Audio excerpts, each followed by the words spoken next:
यशोदा जी के साथ भी यही हुआ। बा पूतना आई, क्या जोरदार रूप धर के आई, तो क्या कि ये असली गोपी है, और शंकर जी आए तो क्या कि ये नकली है। यशोदा जी के साथ नहीं हुआ।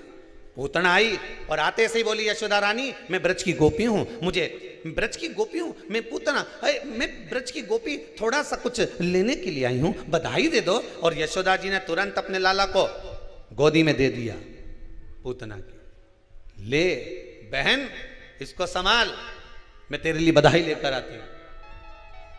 पूतना की गोद में ठाकुर जी को दे दिया। ठाकुर जी ने कानों से सुन लिया, मेरी मैया ने इसको बहन बोला है, और मेरी मैया की बहन है तो मेरी मासी है। भगवान को क्या मालूम था कि गले की फांसी है, वो तो समझे मासी है, उनको क्या मालूम था,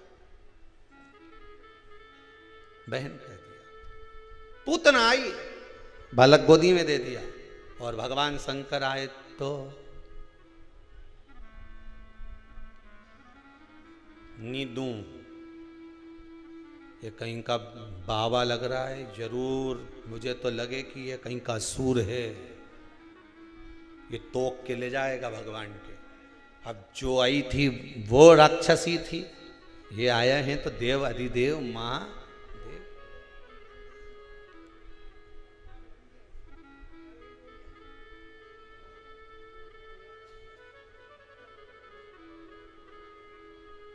आवाज लगाए गली गली में जाकर भगवान के चरणों कि मुझे लाला का दर्शन करा दो, पर नहीं, कौन कराए।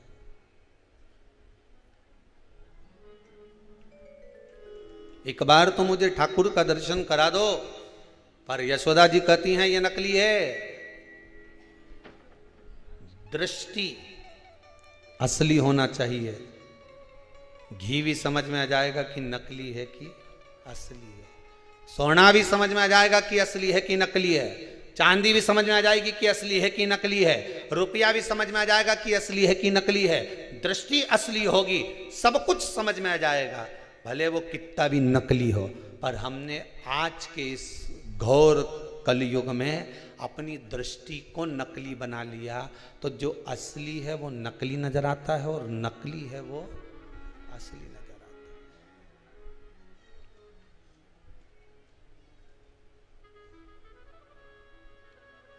कितना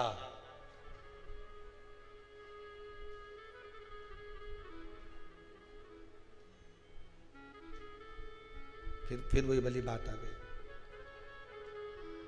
बड़ के पेड़ के नीचे एक भेरू जी का ओटला, इतना बड़ा बड़ा भाटा पत्थर, सब पे सिंदूर पुता, सब बड़ का पेड़ के नीचे, पीपल का पेड़ के नीचे रखा।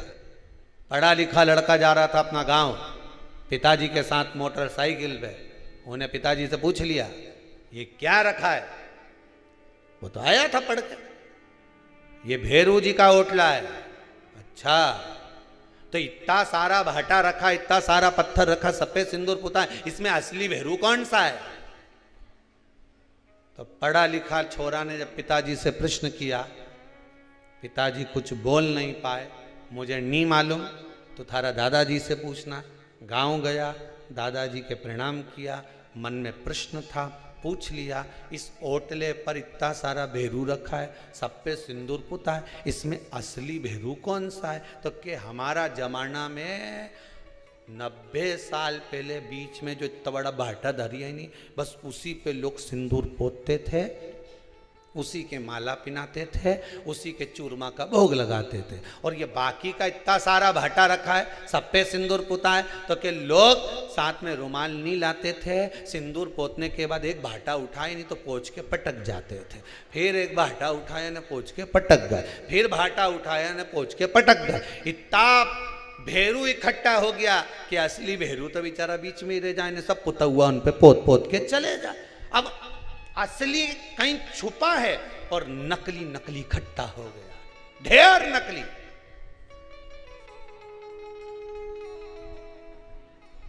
असली गुरु को पहचानना मुश्किल हो रहा है कि असली गुरु है कैसा। अरे असली गुरु कौन सा होगा? हम तो इतना ढेर पड़ा हुआ है गुरुओं का, इतना ढेर कि जहां देखो गुरु जी एक ही बात के ने, गुरु फिरे बाजार में हमसे दीक्षा ले, नरक पढ़ो चाहे स्वर्ग जाओ, पर लिफाफा हमी को दो, माल हमी को दो। तुम नरक जाओ स्वर्ग जाओ, गुरु के कोई मतलब नहीं पड़ रहा। वो तो केवल इतना के कि माल दो, बस उन्हें खत्म काम करो। मतलब नकली है। असली गुरु की तलाश में जाना, कोई सतगुरु की तलाश में जाना, कोई रामकृष्ण परमहंस, कोई स्वामी विवेकानंद, कोई जगत गुरु शंकराचार्य जैसे गुरु की शरण में जाना, तो एक ही बात कह देगा, धन तो तू घर रख के आ, भगवान के भजन में लग जा, स्मरण में लग जा। कहीं सुखदेव जी जैसा कहीं मिल जाए सदगुरु, तो वो जीवन को भगवान की भक्ति में लगा देगा। फिर नहीं कहेगा कि तू यहां मत जा। सारी दुनिया के लोग तेरे चरणों में आकर बैठते हैं, सब तेरे से प्रार्थना करते हैं, सब तुझसे निवेदन करते हैं। दुनिया के दुख हर रहा है, तो फिर मेरे क्यों नहीं? उससे निवेदन करना, दिल से करना, क्यों ना देगा? क्यों ना देगा? वो कृपा जरूर करेगा। महाराज शिव पुराण कह रही है, हिरण्यकशिपु ने तप कर कर वर मांग लिया, ना नीचे मरू, ना ऊपर मरू, ना अंदर मरू, ना बाहर मरू, ना अस्त्र से मरू, ना शस्त्र से मरू, ना दिन में मरू, ना रात में मरू, ना ही नर से, ना पशु से, ना 12 महीने में मरू। मृत्यु निश्चितता का भाव रखती है, आना है वो आएगी। तुम तो अपना कर्म किए जाओ, कर्म किए जाओ, आना है जब आए।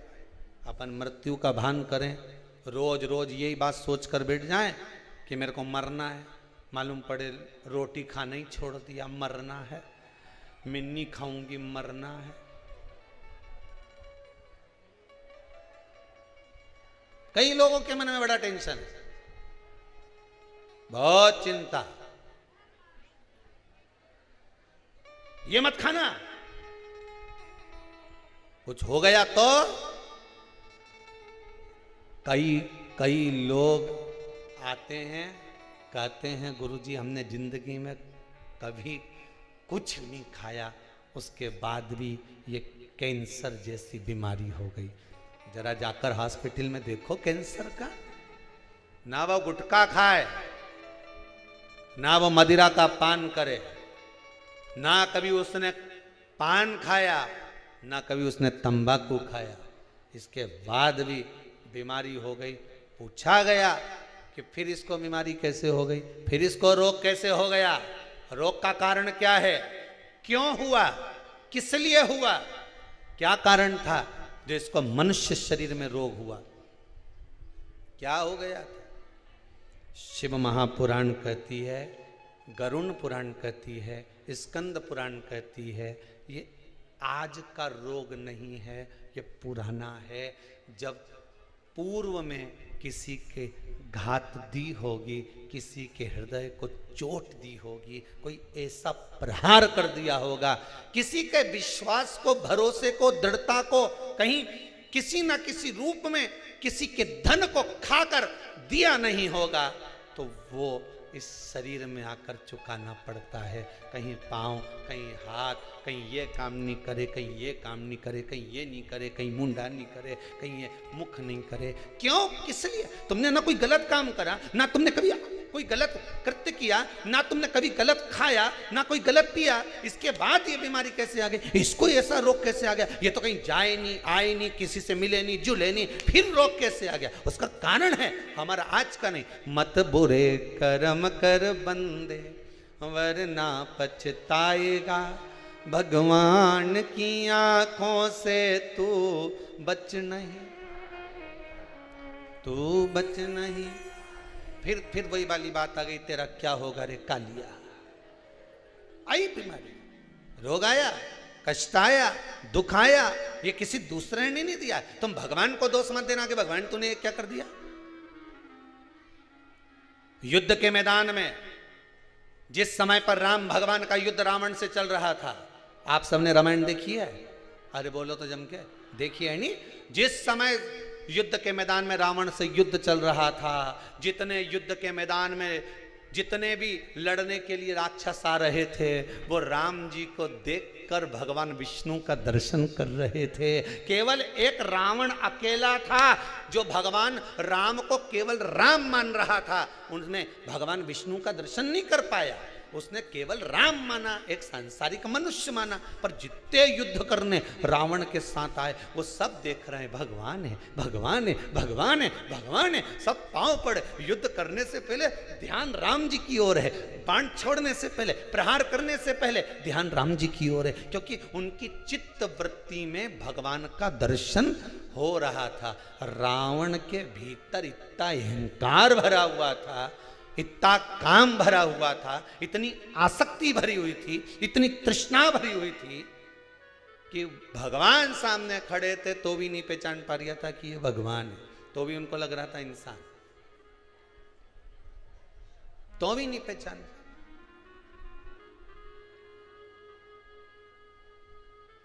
भगवान को पहचानना कितना कितना कठिन। ये भगवान है, ये भगवान है।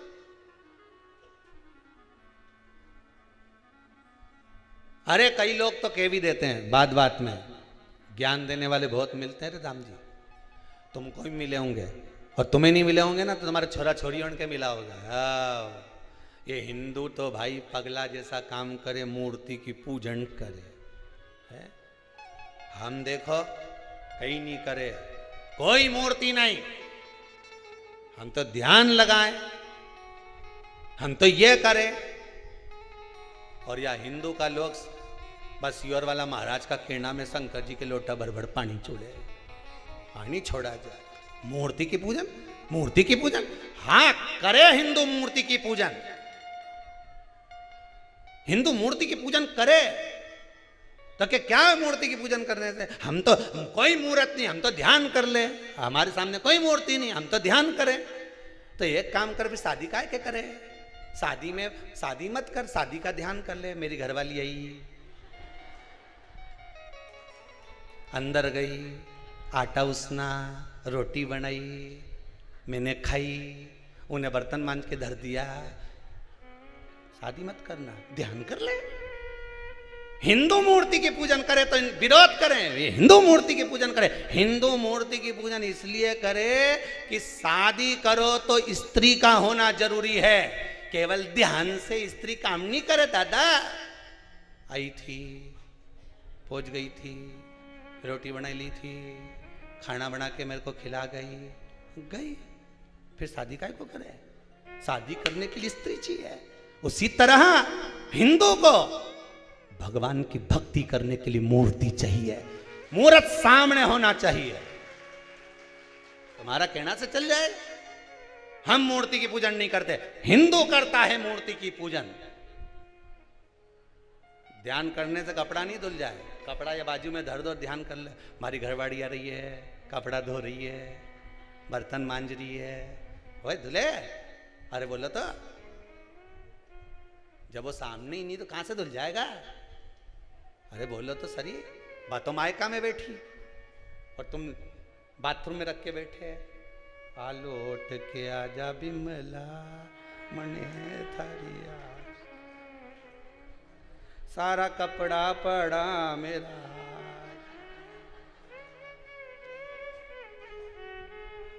कदे धोके तू वापिस जाएगी। इंदौर की ट्रेन देखूं, देवास की बस देखूं, कद तू। अब कपड़ा पैसे तो कहां धुल जाए? धुले? अरे मुंडा से तो बोलो, धुले नहीं, वो तो आएगी अटेची धरी, उसका बाद बाथरूम में जाइए से धोई, तब मालूम पड़े कि आ गई और धुल गई। हिंदू हो तुम्हें दुनिया के लोग भटकाएंगे कि मूर्ति पूजन मत करो, शंकर की पूजन मत करो, लोटा भर पानी मत चढ़ाओ, ध्यान करो ध्यान। तो क्या ध्यान में शादी यूं हो जाए कि कपड़ा यूं धुल जाए? हमारे सामने वो होना चाहिए जो धोए। भगवान भी तुम्हारे पापों को धोए तो तुम्हारे सामने होना चाहिए। शिव तुम्हारे सामने हो, राम तुम्हारे सामने, कृष्ण तुम्हारे सामने हो। उसकी मूर्ति तुम्हारे सामने होना चाहिए। केवल यूं ही नहीं धुल जाए, आ गई निध हो गई।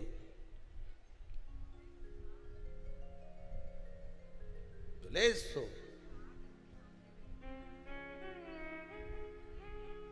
हम बिना मूर्ति के पूजन के नहीं रह सकते। हम शंकर की पूजा बिना नहीं रह सकते। एक लोटा पानी चढ़ाएं, क्या हो पानी चढ़ाने से? क्या मिलता है शंकर जी को लोटा भर के पानी चढ़ाने से? तो कह देना जो ज्यादा ज्ञान दे, तू भी चढ़ा के देख ले, तू भी चढ़ा के देख, क्या मिले मालूम पड़े। क्या होए क्या होए क्या हो। अरे ये पेंसिल से लाइन खींचने से और डब्बा भरने से कुछ नहीं हो, खजूर वाली चोटी बनाने से भी कुछ नहीं हो, और पटली बनाने से भी कुछ नहीं हो। बोला ईमानदारी की बात, बा में थोड़ा सा गुण होना चाहिए तो काम की, नहीं तो यूं घूमती फिरे से तो क्या काम की, क्या काम की। चना चना कोरा कोरा खाओ, अटकी जाए, मंगवाऊं? अभी कल कोई भगत आया था, चना सेक के लाया है, इतना जोरदार कड़ला कड़ला है कि वो एक को काटने के चक्कर में थोड़ा दम लगाना पड़ता है। तो हमने वो भंडारी को बोला है, भोजन वालों को, कि इसको दूसरी बार कढ़ैया में फिर सेक ली, जब भाव सा चना लाया तो खा ला। चना कोरा कोरा खाओ, अटकी जाए।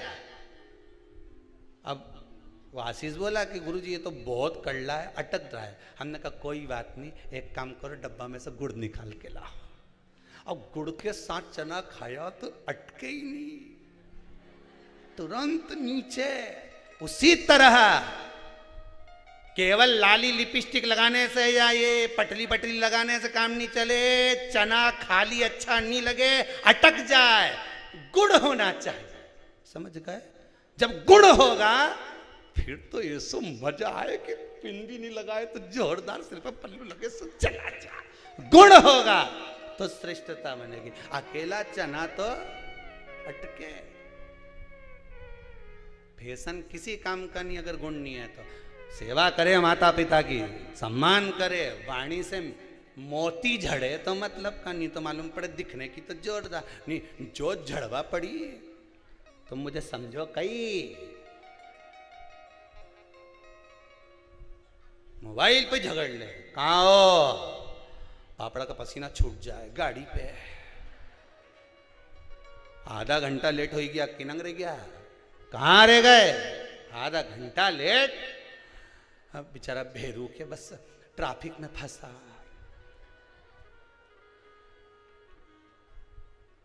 बाजू में कौन खड़ा है? ऑटो वाला। बात कराओ कौन सा ट्रैफिक पे हो। ऑटो वाले से क्या, थारा पांव पड़ू पड़ बात कर ले।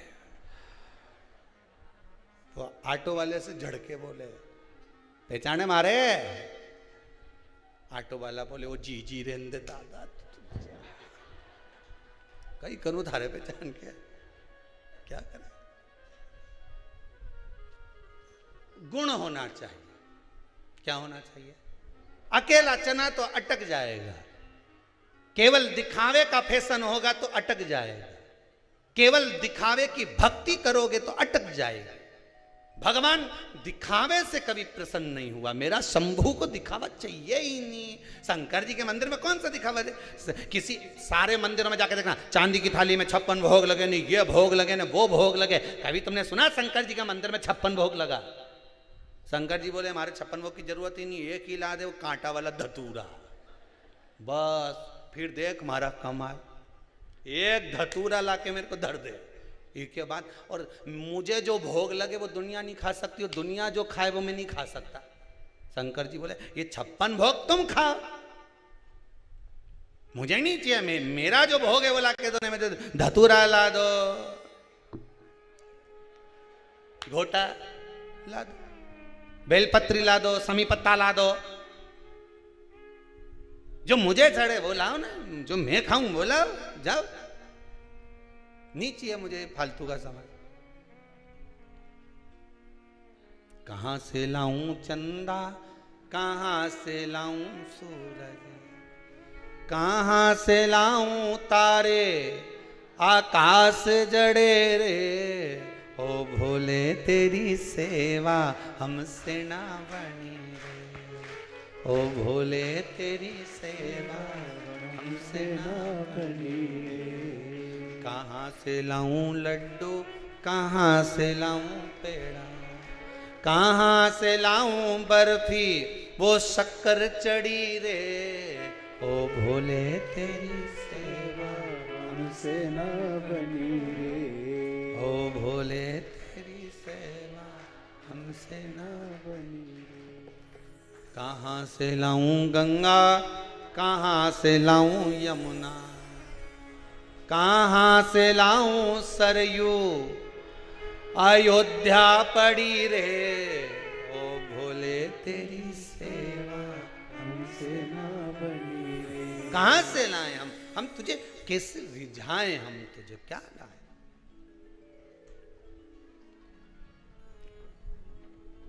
गुण होना चाहिए महाराज। हनुमान जी के लिए लिखा है, विद्यावान गुणी अति चातुर,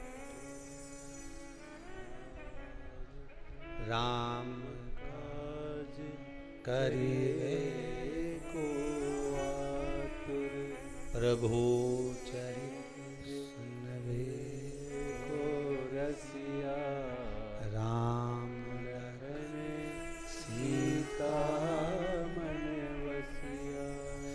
जब गुण आ जाता है तो भगवान राम का दर्शन हो जाता है।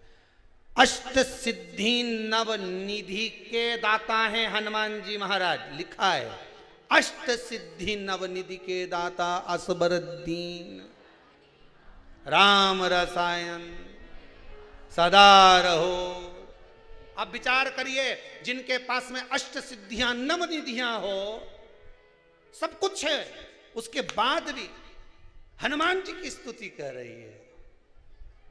विद्यावान गुणी गुणी गुणी अति चातुर, मतलब सब कुछ हो, तुम्हारे घर में गाड़ी हो, बंगला हो, वैभव हो, सत्ता हो, तुम मंत्री बन गए, संतरी बन गए, कलंतरी बन गए, तुम्हारी मर्जी पड़े जो बन जाओ, अगर गुण नहीं होगा तो तुमको कौन पूछेगा। राजा के सिंहासन पर बैठ जाओ, कुर्सी पर बैठ जाओ, अध्यक्ष उपाध्यक्ष बनकर बैठ जाओ, गुण होगा तो लोग पूछेंगे, गुण नहीं होगा तो कौन पूछेगा। विद्यावान गुणी अति चतुर, राम काज करिवे को आतुर, प्रभु चरित सुनिवे को रसिया, राम लखन सीता मन वसिया, सूक्ष्म रूप धरि सियहि दिखाओ, विकट रूप धरि लंक जराओ। आपके भीतर गुण होना चाहिए। साहब मेरा छोरा बड़ा गुणी है, साहब मेरी छोरी बड़ी गुणी है, मेरी बहू बड़ी गुणवान है। गुण कौन सा होना चाहिए? सबसे पहला गुण कौन सा है? सबसे पहला गुण कौन सा है? उसकी नम्रता। कौन सा गुण है? जम के बोलिए जरा। नम्रता। जितने आस्था पर कथा सुन रहे हो, जितने मोबाइल पर कथा सुन रहे हो, आज कथा का 6ठा दिन है, कल कथा विराम हो जाएगी। इस व्यासपीठ से केवल इतना सा निवेदन करूंगा, हनुमान जी की स्तुति करने से पहले एक बात याद रखना, अष्ट सिद्धि नवनिधि श्री हनुमान जी के पास थी, पर सबसे बड़ी निधि थी गुण। हनुमान जी के पास में गुण था। चना अकेला खाओगे अटक जाएगा, गुड़ के साथ खाओगे अटकेगा नहीं। गुण तुम्हारे भीतर होना चाहिए। जब भीतर गुण होगा कुछ अच्छा होगा। सबसे पहला गुण है तुम्हारी नम्रता। झुकना सीख जाओ। एक नदी ने समुद्र से जाकर कहे, समुद्र सुन, मैं बहुत बड़ी नदी हूं, बहुत वैभव है मेरा, बहुत वैभव, बोल तुझे क्या चाहिए। समुद्र के मुझे कुछ नहीं चाहिए, मेरे पास सब रखा है, रतन माणिक मोती सोना चांदी हीरा पन्ना सब समुद्र में। कोई निकालने वाला चाहिए? शिव महापुराण में तो सब कुछ धरा, निकालने वाला चाहिए। कहने वाला तो कह देगा कि काली मिर्ची कहां लिखी है, निकालने वाला चाहिए। पढ़ो 57वें नंबर का श्लोक 14वें अध्याय का निकालो और पढ़ो। निकालो, समुद्र पार है, निकालना होगा। समुद्र में डूबोगे मर जाओगे, शिव पुराण में डूबोगे तर जाओगे। ये वो समुद्र है, निकालो। एक एक अंश निकालो शिव महापुराण का कि सरसों चढ़ाने से क्या होता है, काली मिर्च चढ़ाने से क्या होता है, शिव जी पर लौंग चढ़ाने से क्या होता है, सफेद पुष्प चढ़ाने से क्या होता है, सरसों का फूल चढ़ाने से क्या होता है, शमी पत्र चढ़ाने से क्या होता है, बेल पत्र चढ़ाने से क्या होता है। एक एक चीज निकालिए, निकालो। समुद्र कह रहा है मेरे पास सब कुछ है, मुझे नहीं निकाल, मैं नहीं बोलूं, मुझे नहीं चाहिए। नदी के तो मुझे जानते नहीं, मैं बहुत बड़ी नदी हूं, बहुत बड़ी नदी। अच्छा, व्यक्ति जब डोंडी पीटे नहीं अपनी बात का, मैं ऐसा ये कह दे मैं राजा। अच्छा, डोंडी पीटे जब कह नहीं तो मैं राजा, फालतू की बात नहीं सुनूंगा। साधारण व्यक्ति से तो मिलता ही नहीं। राजा केवल किससे मिले? राजा से ही मिले। इतना में कहीं का कहते साहब हम झारखंड से आए, निमंत्रण देने आए, क्या हमारे यहाँ का राजा तुमसे मिलना चाहता है। झारखंड में कहाँ रहते हो? जंगल में। तो वहां कौन सा राजा मिलना चाहता है? जंगल का राजा। जंगल का राजा कौन से? वो भी राजा, तू भी राजा। तू के मैं राजा से मिलूं? चल, तू ही बोला मैं राजा से मिलूं और उसने कह दिया मैं राजा से मिलूंगा। चल, हमारे यहां का राजा से मिल रहा है। और ये राजा वो राजा के पास जाके टिक जाए 15 मिनट, दादा आगे तो बोलूंगा ही नहीं। बस 5 मिनट 15 मिनट भी बहुत बड़ी बात हो गई। उन्हें एक बार धाड़िया नहीं, एक बार जम के धाड़ा नहीं तो ये राजा की तो सिट्टी बिट्टी सब।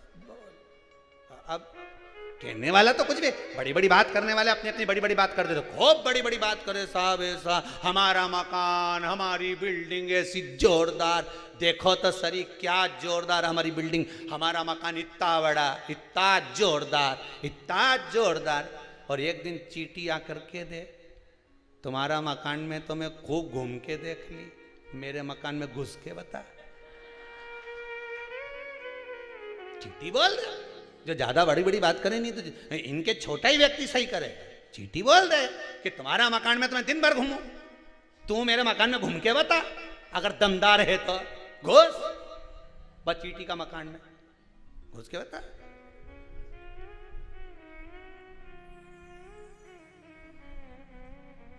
कौन जाएगा? बड़ी बात कहना सरल, बहुत सरल। कहने वाला तो कह दिया, कही देखे। नदी ने कहा समुद्र से, मैं विशाल नदी, मांग तुझे क्या चाहिए। समुद्र ने मना कर दिया, मुझे कुछ नहीं। नहीं, तुझे मांगना तो पड़ेगा। समुद्र ने कहा हरी हरी दूबा ला कर दे दे, घास ला कर दे दे। अब नदी गई, इतनी छोटी सी चीज मांगी, हरी दूबा हरी घास। नदी ने अपने घाट पर जो दूबा घास लगी थी अपने पानी से तोड़ना चालू करी। पानी की लेयर ले जाए, उछाले, फिर उछाले, फिर ला।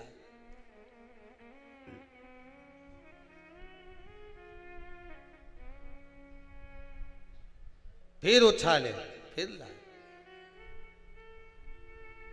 अब दूबा नहीं ला पाई, घास नहीं ले पाई। समुद्र ने पूछा नदी ले आई?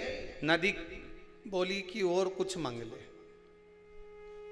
मैं ला नहीं सकी। समुद्र ने कहा नदी तुझ में क्या दुनिया के किसी व्यक्ति की सामर्थ्यता नहीं है कि झुकने वाले को उखाड़ दे। तू जब दूबा लेने जाती थी तेरे पानी के वजन से दूबा झुक जाती थी, झुकने वाले को दुनिया उखाड़ नहीं सकती। तुम शंकर के आगे, गुरु के आगे, संतों के आगे, ब्राह्मण जन आगे, गौ माता के आगे, घर के बड़ों के आगे, बुजुर्गों के आगे झुकते रहोगे। किसी की सामर्थ्यता नहीं कि तुमको उखाड़ कर फेंक दे। तुम झुकना तो सीखो, नम्रता तो लाओ। प्रथम गुण है नम्रता। सबसे पहला विद्यावान गुणी अति हनुमान जी की सबसे बड़ी गुणता थी, राम जी के सामने पहुंचे तो झुक गए, झुक गए।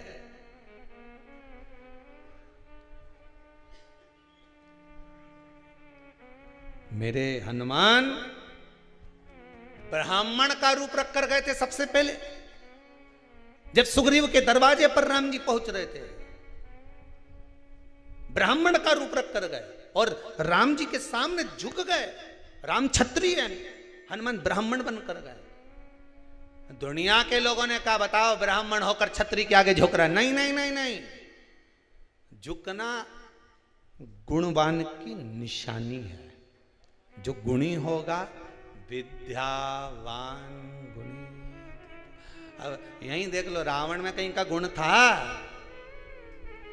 विद्वान था रावण। आज भी लोग कहते हैं बहुत विद्वान था रावण। रावण संहिता में लिखा है रावण बहुत विद्वान था, पर गुणी था?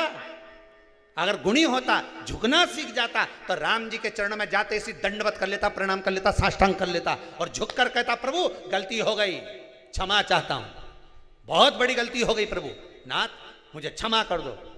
अगर गुणवान होता तो पूरी लंका को बचा लेता, गुणवान होता पूरे वंश को बचा लेता, गुणवान होता सोने की नगरी को बचा लेता, गुणवान होता तो अपने भाई को लात मार कर नहीं निकालता, गुणवान होता तो अपने बच्चों को बचा लेता, गुणवान होता तो परिवार को नष्ट होते हुए नहीं देख पाता। पर गुण नहीं था नहीं। और यह गलती तुम मत कर जाना रे, जितना लोग कथा सुन रहे हो शिव महापुराण की, यह गलती मत कर जाना। गुणवान व्यक्ति का सबसे पहला लक्षण होता है नम्रता। झुकना सीख जाओ, बस सब कुछ हो गया। ये दांत इतना अकड़े नहीं, सबसे पहले यही गिरे। ये खाऊं खाऊं करे नहीं, ज्यादा अकड़े, ये सबसे पहले यही गिरे। और जीवान कहीं गिरे नहीं। कहीं तुमने सुनी है कि वो की जीवान गिर गई पापड़ी की? कहीं तुमने सुना हो जीवान कहीं गिरी हो तो बता। दांत तो कहीं का भी कहते हैं, उनका सोफा सेट निकली गया, उसका सारा दांत निकल गया, पर जीवान कहीं गिरे नहीं। उसमें नम्रता है, झुकती है, वो नम्र रहती है और झुकना सीख गई वो जीवान। इसलिए बचपन से लेकर मरा तब तक जीवान नहीं गिरी। पर जितना अकड़ता था नहीं ये घोड़िया, खूब अकड़े, खूब पांव अकड़े, खूब दे लात खींच खींच के, एक धुआं नहीं धर के बुढ़ापा में अकड़ता था। टीवी में देख लो, कोई सा तेल मिल रहा हो तो मंगवा लो। अब टीवी में दिन भर वह तेल ही बिके, उनके मालूम है खूब अकड़ा है, अब हमारे तेल काम आएगा। टीवी जब जब खोले तो कहीं का ना कहीं का तेल बेचने वाला मिल ही जाए, ऑनलाइन बुलवा लो तेल, गोड़िया मलेगा। ये कमर पीठ खूब अकड़ती थी, तुम क्या जानो, ऐसा 4-4 बोरा तो हम पीठ पे तोक के ले जाए, खूब अकड़ा। अब बापड़ा यूंच पड़ा, अब नहीं बने मार से दादा। अब तो लोग कह रहा है कि गांव में कोई मर गया, वो के कंधा दे दादा, मुझे कंधे की जरूरत है, तू दूसरे को दिलवा रिया है। शमशान तक तोक के ले गया तो लोग मुझे वहीं जलाएंगे, नहीं जो अकड़े।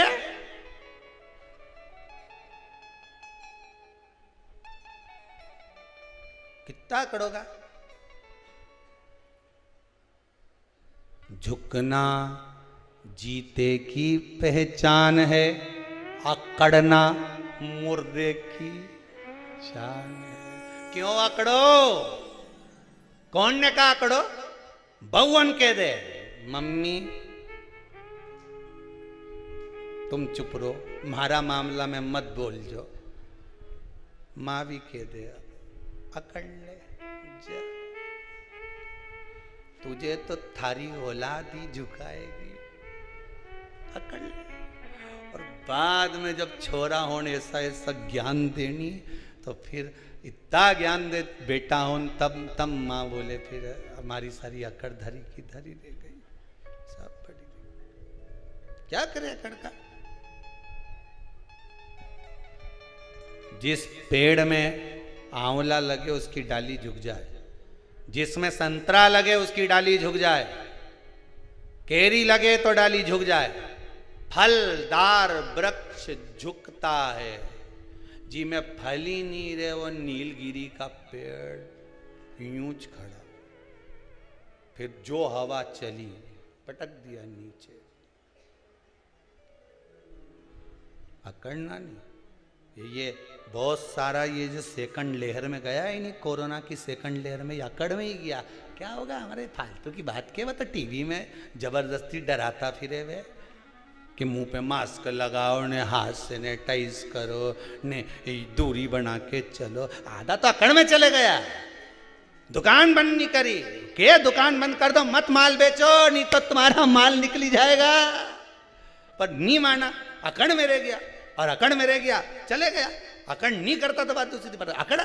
मैं तो अभी आऊं बाजार से, 2 मिनट में जाऊंगा ना, दूध की थैली लेके जाऊंगा, तो दूध पीना जरूरी है, अभी जाऊं। और वो दूध की थैली के चक्कर में खीर बढ़ गई।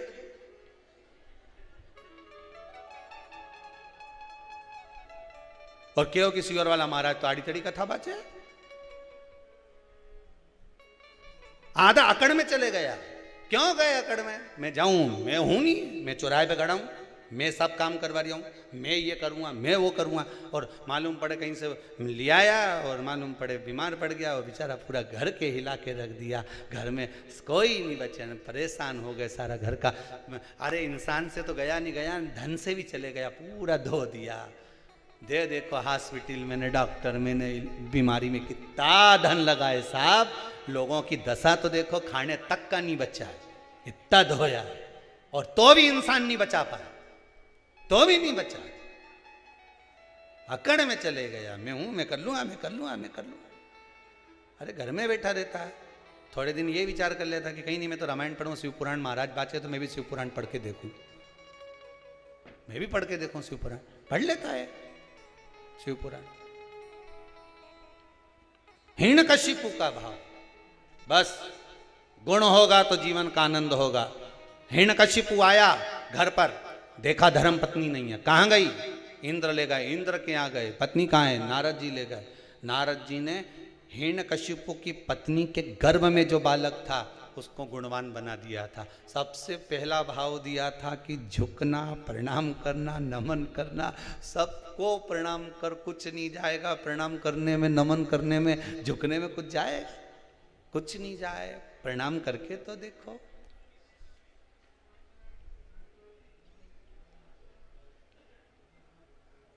प्रणाम करो, क्या जाएगा झुकने में? कुछ नहीं, सब मिल जाएगा। और झुकते, तेरा ही दिया मैंने खाया पिया है, तेरा शुक्रिया है, तेरा शुक्रिया है। झुक लो उसके आगे।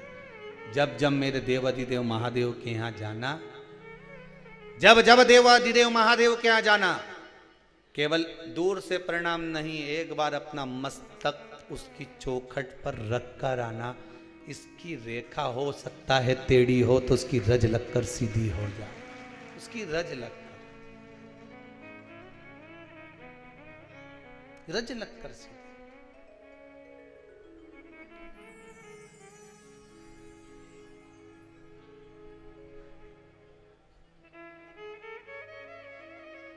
कृपा कर दे आज। कृपा की न होती जो आदत तुम्हारी, तो सोनी रहती अदालत तुम्हारी। भगवान कृपा ना करता तो आप यहाँ आते?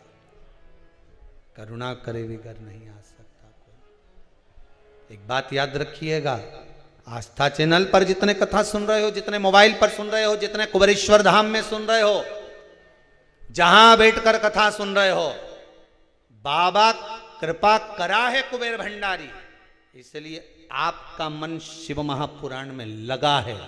नहीं तो ये मन डोल जाता, तुरंत डोल कर बाहर। बाबा कृपा करा इसलिए मन लगा। कौन लगाए इस मन को?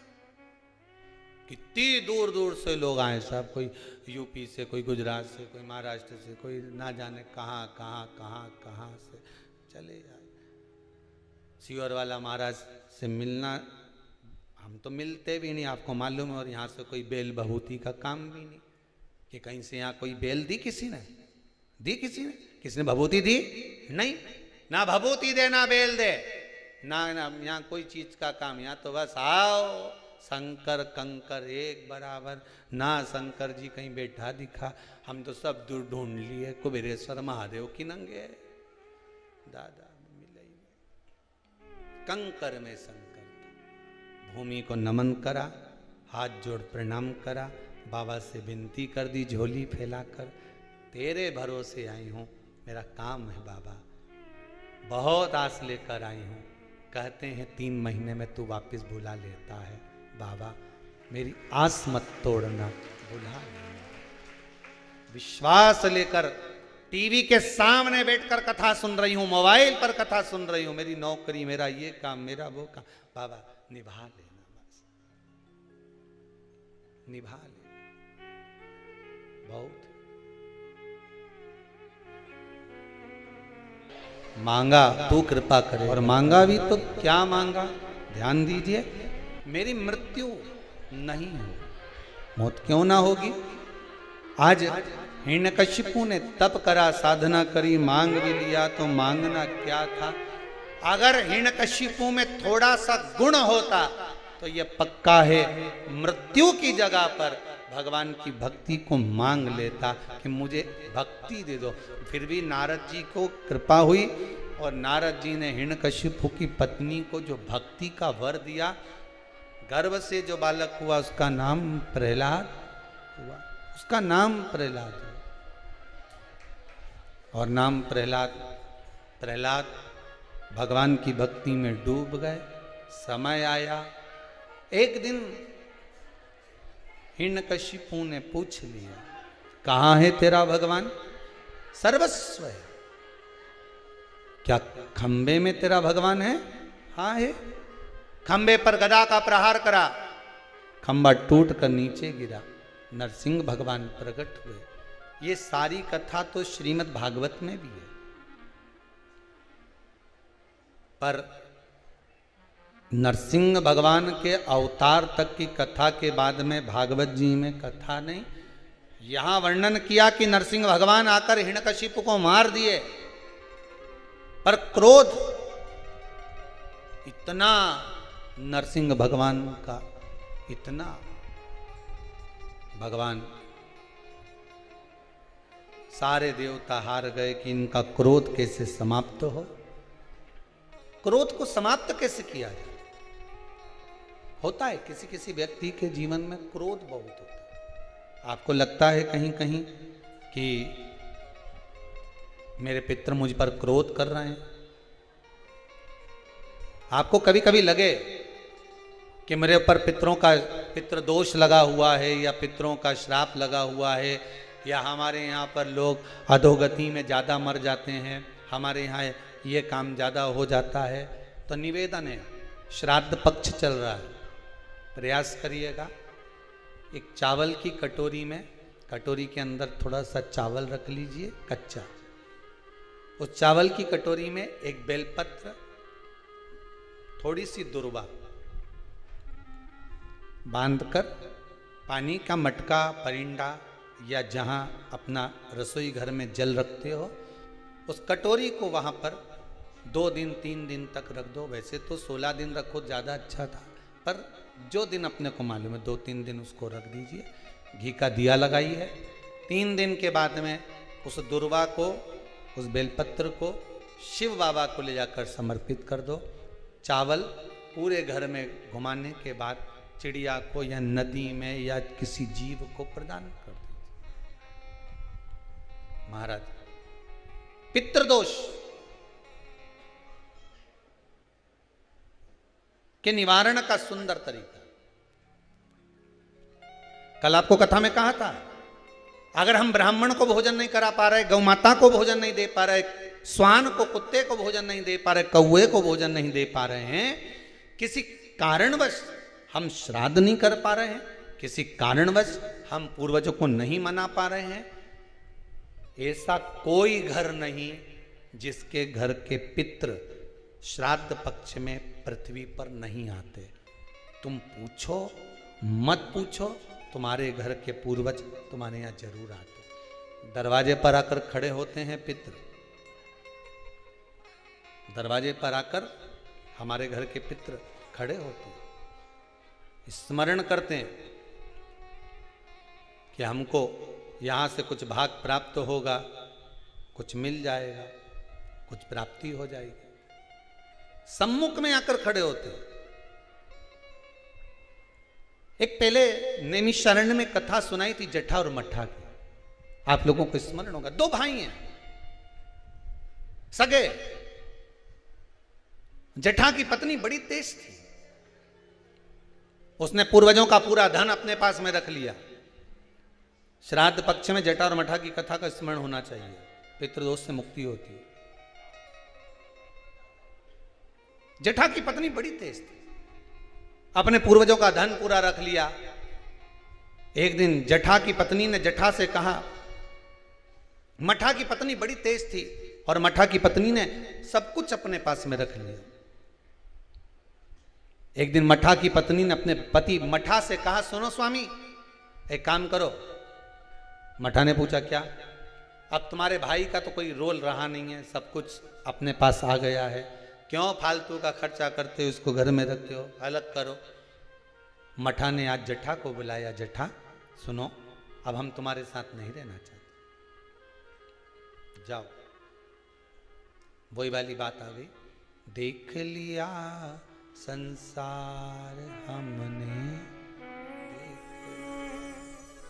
सब मतलब के यार हमने देख लिया। तुम देते रहोगे, दुनिया को अच्छे लगोगे, देना बंद कर दोगे, दुनिया के लोगों में बुरे हो जाओगे। कोई तुम्हारे यहां मांगने आया, भैया देना 10,000, तुमने निकाल कर दे दिया, जी जी बहुत जोरदार, काका जी बहुत जोरदार। और दूसरी बार मांगने आया और तुमने नहीं दिया, फिर तो फोन आना ही बंद।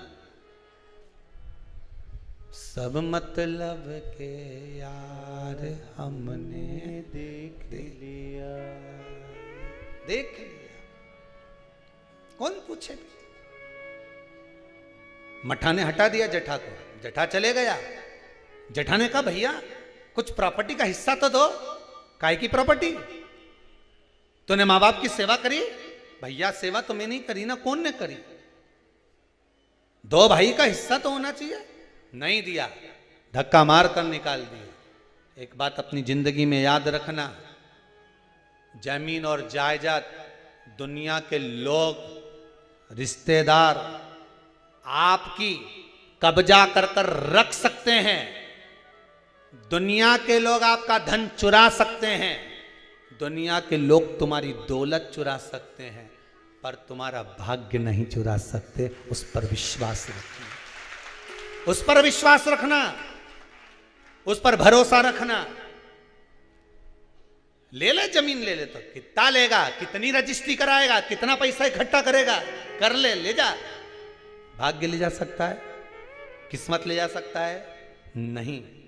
उस पर विश्वास रखना कि ये ले गया, ले जान दो, पर तू है ना मेरे साथ। बहुत क्या करेगा ये? रख लिया मठा ने, जटा को नहीं दिया। जटा की पत्नी रोती हुई कहती है, स्वामी चलो। छोटा सा झोपड़ा, 2 आम का पेड़ था, एक आम के पेड़ से एक आम का पेड़ पे एक बांस बांधा, उसके दूसरी 2 लकड़ियां लगा के उस आम के बीच में दोनों झोपड़ा बनाकर रहने लगे। पितृपक्ष आ गया, श्राद्ध आ गया। मठा की पत्नी ने बोला, सुनो, हमारे रिश्तेदार तो हमारे आना ही छोड़ दिए। रिश्तेदार आना कब छोड़ते हैं? जब तुम्हारे भीतर अहंकार बहुत बढ़ जाता। जरा जरा सी बात में मैंने वो प्रॉपर्टी खरीद ली, मैंने हाथ का ब्रेसलेट खरीद लिया, महाराज छोरा तो तो कमाए, हमारा तो दुकान ऐसी चले। रिश्तेदार तुम्हारा बखान सुनने थोड़ी ना आए, रिश्तेदार तो तुमसे मिलने के लिए आए। दिल से मिलो, ये बखान दूसरी जगह करना। फिर अगर कहीं का बखान कर दे, वही वाली बात आ गई, हमने तो इतना मकान, हमारा ऐसा मकान, चीटी कह दे मेरे तेरे मकान में खूब घूमूंगे, तू मेरे मकान में घूम के बता। फिर वही वाली बात आ गई कि नहीं? तुम तो घूम के बता दो फिर उस मकान में।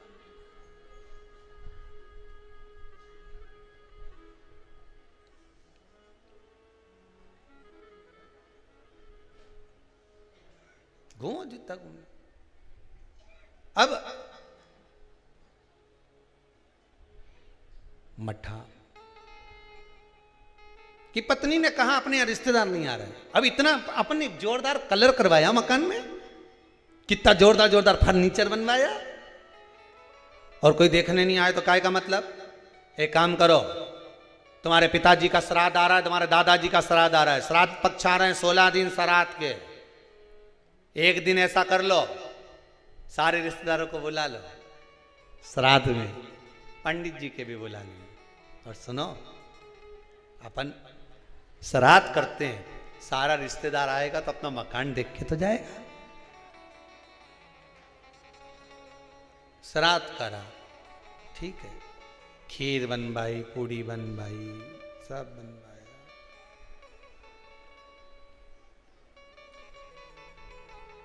मठा की पत्नी ने करा, जठा की पत्नी बोली सुनो, आज तुम्हारे दादाजी का श्राद्ध है, घर में कुछ है नहीं, पर सुनो, वो सामने जो व्यापारी है ना, जिसकी किराना की दुकान है, उससे आपकी अच्छी बनती है ना, हाँ मेरा बचपन का दोस्त है, जाओ उसके यहां से कुछ थोड़ा सा लिया हो तो अपन खीर बना लेंगे, ब्राह्मण को दे देंगे, उसके घर पहुंचा देंगे।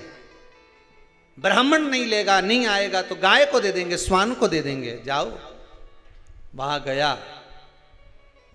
सब मतलब के यार सबको। मित्र ने कहा भाई देख, देने को मैं शक्कर दे देता, सामान दे देता, मना नहीं है, पर अब मैं दे नहीं पाऊंगा क्योंकि तेरी कमाई का स्रोत नहीं है। बैंक भी लोन उसी को देती है जिसकी फाइल में कमाई का स्रोत दिखता है। सही है कि गलत है? लोन लेने वाले जानते हैं, तुम्हारी कमाई देखेगी पहले बैंक, वहां से कितना आ रहा है, कमाई कितनी हो रही है, सर्विस में कितना मिल रहा है, उसमें ये कटवा देगा। बैंक लोन तब देती है जब तुम्हारी कमाई का स्रोत दिखता है। दुनिया के लोग आपको जब तक देते हैं जब तक तुम्हारी कमाई का स्रोत दिखता है, पर महादेव तुम्हारी कमाई का स्रोत नहीं देखता, महादेव तुम्हारी भक्ति का स्रोत देखता है। तू भजन कितना करता है, महादेव तुम्हारी कमाई के स्रोत देखकर नहीं देगा, महादेव भजन देखकर देगा कि तू भजन कितना करता है, तो कितना शंकर की कथा सुनता है, शिव महापुराण पर कितना विश्वास है तेरे को, शिव महापुराण की कथा में जो शब्द निकलते हैं उस पर कितना विश्वास है, महादेव ये देखकर देगा।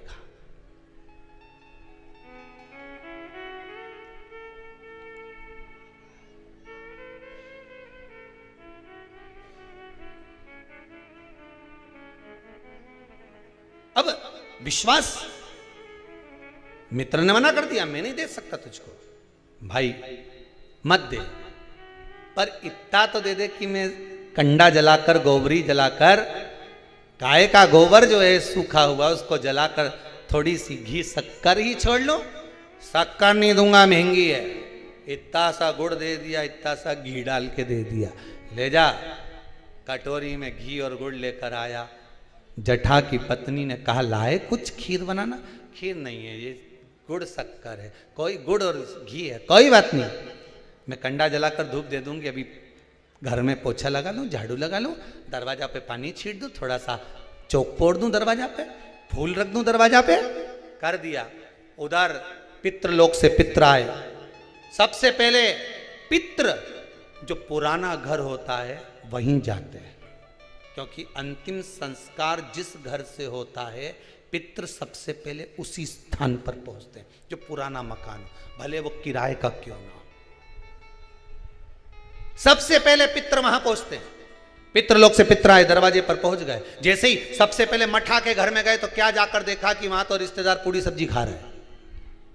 सारे के सारे रिश्तेदार चकाचक भोजन कर रहे, ना तो धूप छूटी, ना गाय का दिया, ना स्वान का दिया, क्योंकि इनको तो श्राद्ध केवल लोगों को दिखाने के लिए करी थी। वहां तो ना तो धूप छूटी, ना गाय का भोजन दिया, ना स्वान का भोजन, ना कौवे का भोजन, ना ब्राह्मण भोजन दे दिया। पितृ भूखे, विचार करा क्या करें कि छोटा छोरा रे, हमारा पोता रे छोटा, पर उसके घर में कुछ भी नहीं है, क्या देगा वो। फिर भी चलो भूखे रहेंगे साल भर। पितृ पक्ष में अगर पितरों को भोजन नहीं मिलता, साल भर भूखे रहते हैं। दूसरे पितृ जो खाकर आते हैं, उनकी जो राल टपकती है, उनका जो कफ गिरता है, हमारे पितृ वो चाटते हैं। वो चाटते हैं तो बद्दुआ देते हैं कि मैं तब भरा पूरा छोड़ कर आया था, इतना देकर आया था, कम से कम आज मुझे कंडे पर घी और शक्कर ही छोड़ देते, गुड़ का ही भोग लगा देते, कम से कम मुझे राल चाटने को तो नहीं पड़ता। बद्दुआ देते हैं साल भर, इसलिए घर में सुख नहीं रहता, शांति नहीं रहती, पैसा नहीं टिकता, शुभ कार्य नहीं होता, बड़े दुखी होते हैं पितृ, बड़े दुखी। पितरों ने सोचा एक दरवाजे से नहीं मिला, दूसरे दरवाजे से कुछ खाकर चले जाऊं, ऊपर जाऊंगा तो लोग क्या कहेंगे।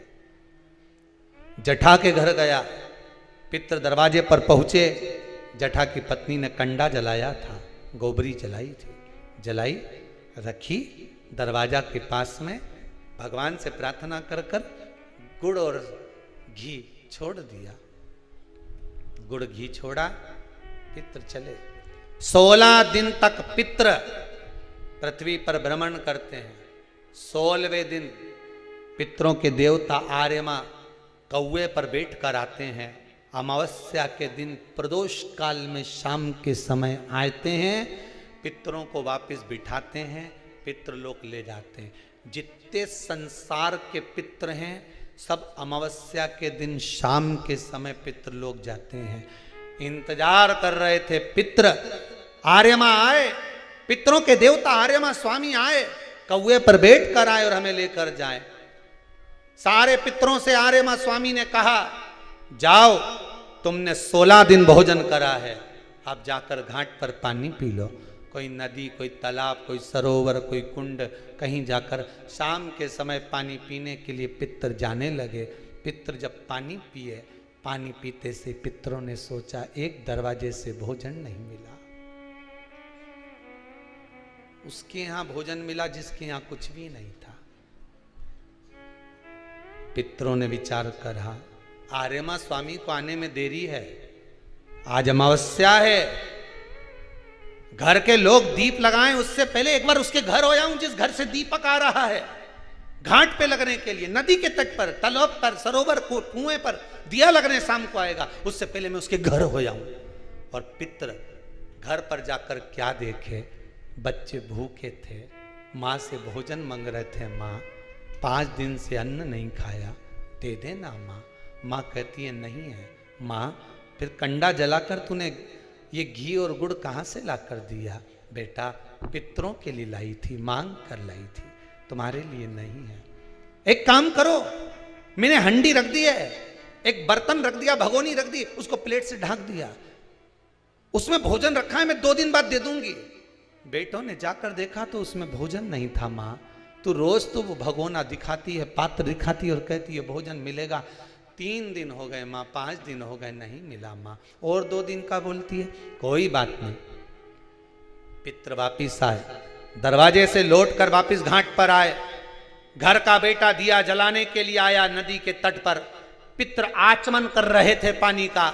शाम के समय पर आर्यमा स्वामी ने पूछा, बोलो पितरों, तुम्हारे भोजन करने के बाद किसके घर में क्या देना है बता दीजिए। आर्यमा स्वामी ने पूछा तो पितर कहते हैं, जठा के घर में खाने के लिए नहीं है, उसको वर दे दो, दूध नहाए पूते फले, खूब उन्नति करे, वर प्रदान कर दो। जठा के घर में दूध नहाए पूते फले। जैसे ही बेटे ने दिया जलाया घाट पर, वहां पर खुशियों का दीप जल गया, आनंद का दीप जल गया, सारा सुख जटा के घर में पहुंच गया। मठा धीरे धीरे तिल तिल तिल तिल घटने लगा, जटा तिल तिल बढ़ने लगा। ये पितरों की कृपा होती है। मेरा सबसे निवेदन है, अमावस्या के दिन शाम के समय प्रदोष काल में नदी के तट पर जाओ, कुएं के तट पर जाओ, बावड़ी पर, तालाब पर, कहीं पर भी जाकर दिया जरूर जलाओ। नदी तालाब बावड़ी नहीं हो तो पीपल के पेड़ के नीचे, बेलपत्री के पेड़ के नीचे या बट के पेड़ के नीचे जलाओ। और शाम के समय जब प्रदोष का काल हो, शाम का समय हो, सूर्यास्त का समय हो, भगवान आर्यमा स्वामी पूर्वजों को लेने, पितरों को लेने आए, तब आप एक दिया घी का जला देंगे दक्षिण की ओर मुख कर कर, तो वो कुछ वर हो सकता है। अगली श्राद्ध से पहले बाबा आपको घर, मकान, जमीन, जायदाद, संपदा सत्ता दे। कृपा, उस पर विश्वास रखिए, भरोसा। तब तो लोग गाते हैं, जय जय पितर जी महाराज, शरण में तेरी आया, शरण में तेरी आया हूँ, शरण में तेरी आया, जय जय पितर जी महाराज, शरण में तेरी आया। जटा और मठा की कथा कहती है, आप दिल से, मन से, नहीं है ना कुछ देने के लिए, आप ब्राह्मण को भोजन कराने का भी नहीं है, आप गाय को नहीं दे सकते, कम से कम शाम को दिया तो लगा सकते हो, थोड़ा सा कंडा जलाकर घी शक्कर तो छोड़ सकते हो, थोड़ा सा भोग लगा सकते हो। श्राद्ध पक्ष में किया गया दान, श्राद्ध पक्ष में किया गया पुण्य, ये हजारों लोग जो लगे हुए हैं आजीवन भोजन भंडारे के सदस्य बन रहे हैं, श्राद्ध पक्ष में 1 रुपया भी अगर आप दान कर रहे हो, पुण्य कर रहे हो, सत्कर्म कर रहे हो, आपके द्वारा दिया गया धन अगर ब्राह्मण भोजन कर रहे हैं, भंडारे में लग रहा है, गौ माता में लग रहा, मंदिर में लग रहा है, जीवन की सार्थकता है तुम्हारी कि बाबा तुम पर कृपा करा हुआ है। ये उसकी उदारता, उसकी करो। नहीं कुछ आपके पास में, थोड़ा करो पर करो जरूर, थोड़ा करो, करो।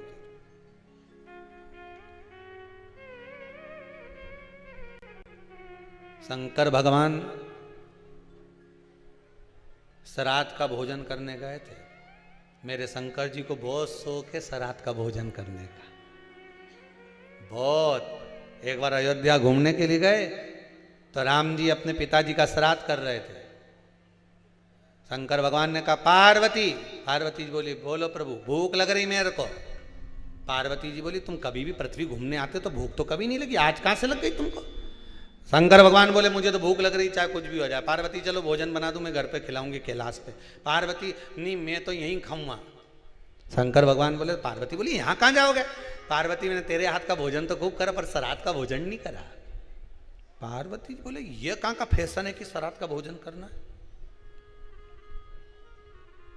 नहीं मैं तो जाऊंगा। मैं तो, कहाँ जाओगे? राम जी के यहाँ। अरे भगा देंगे तुमको। शंकर जी बोले, ऐसे रूप थोड़ी रख के जाऊंगा, अच्छा पंडित बन के जाऊंगा, जनेऊ मनू पहन के, जोरदार त्रिपुंडा मरपुंडा लगा के, जटाजूट बांध के, तो चिंता मत कर। पार्वती जी बोली, वो तो सब मालूम है, एक बार गए थे वहां, सब पहचान में आ जाता है, मालूम है। शंकर जी बोले, तू जा यहाँ से। पार्वती गई कैलाश, शंकर गए राम जी के घर। शंकर जी ने जाते से आवाज लगाई, भूख लगी है। इतने में आवाज आई, अरे बैठो बैठो, ब्राह्मण देता है। सारे ब्राह्मणों को बिठा दिया। शंकर जी भी बैठ गए आसन लगा के। शंकर जी ने पूछा, बैठ जाऊं? कहाँ बैठूं? कहीं नंग बैठ जाओ। आसन लगा के जो शंकर जी बैठे, चांदी की थाली, सोना का कटोरा, गिलास चांदी का, भोजन आना जो चालू हुआ और जो पंडितों ने खाना चालू करा, सारा बामन उन तो खा खा के उठ गया, पर ये नहीं उठा, बैठा के बैठा।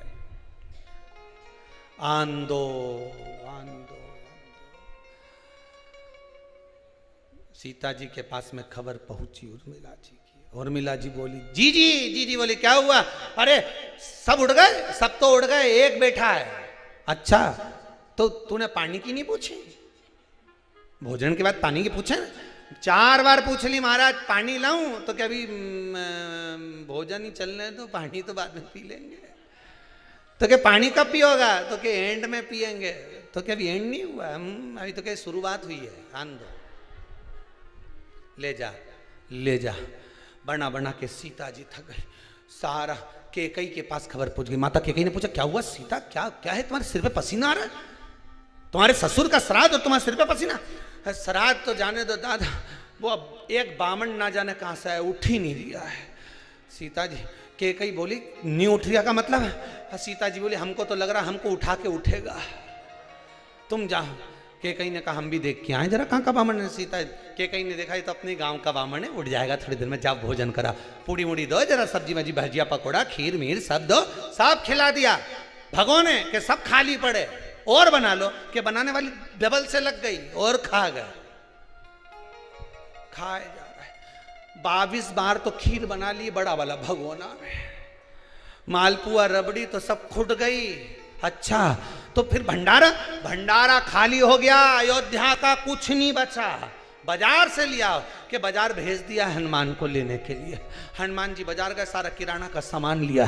किराना का सामान लाके अंदर जा रिया था, इतने में शंकर जी बोले, रेन दो, अंदर जाएगा वापस बाहर आएगा, इससे अच्छा यहीं धर दो।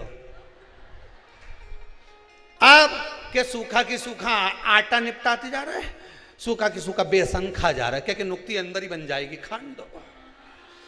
मूंग की दाल ला तो के अंदर ही दही बड़ा बन जाएगा, उड़द की दाल का, तुम तो आन दो, अंदर जान दो। फिर समझ में नहीं आ रहा है। सीता जी रोती रोती राम जी के पास पहुंची। राम जी ने पूछा, क्या हो गया, क्यों घबरा रही है? ब्राह्मण, ब्राह्मण को क्या हो गया? कुछ नहीं, ब्राह्मण बैठा है भोजन करने, तो कराओ। कि कुछ नहीं बचा दादा, कुछ नहीं बचा, सब खा गया वो। बामन कौन सा है?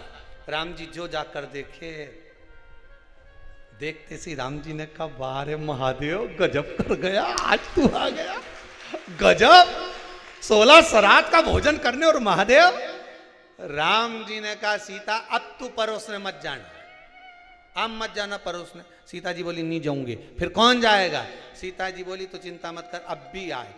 राम जी ने हाथ जोड़ के माता जी को बुलाया, अन्नपूर्ण सदा पूर्ण शंकर प्राण वल्लभे, आ जाओ माता, भेरू भोजन कर ही दिया है। शंकर जी भोजन करने बैठे, आओ जगदम्बा। पार्वती जी बड़ी नथ पहनकर, सिर पर बोर लगाकर, बड़ी बिंदी लगाकर, नैनों में सुरमा, सुंदर बेणी लगाकर, हाथ में गजरा, पांव पैजनिया, सुंदर करधनी पहनकर माता पार्वती जोर पायल की नाद करते हुए आई। शंकर जी तो खाना में बिलिया थे, खूब खाने में लगे, इधर उधर तो देखे ही नहीं, खाए जाए खाए जाए, खाना में बिले। और पार्वती जी ने आकर एक लड्डू जो धरा, शंकर जी ने वो लड्डू जो मुंडा में धरा, धरते से समझ में आ गया कि ये तो उसी ने बनाया है।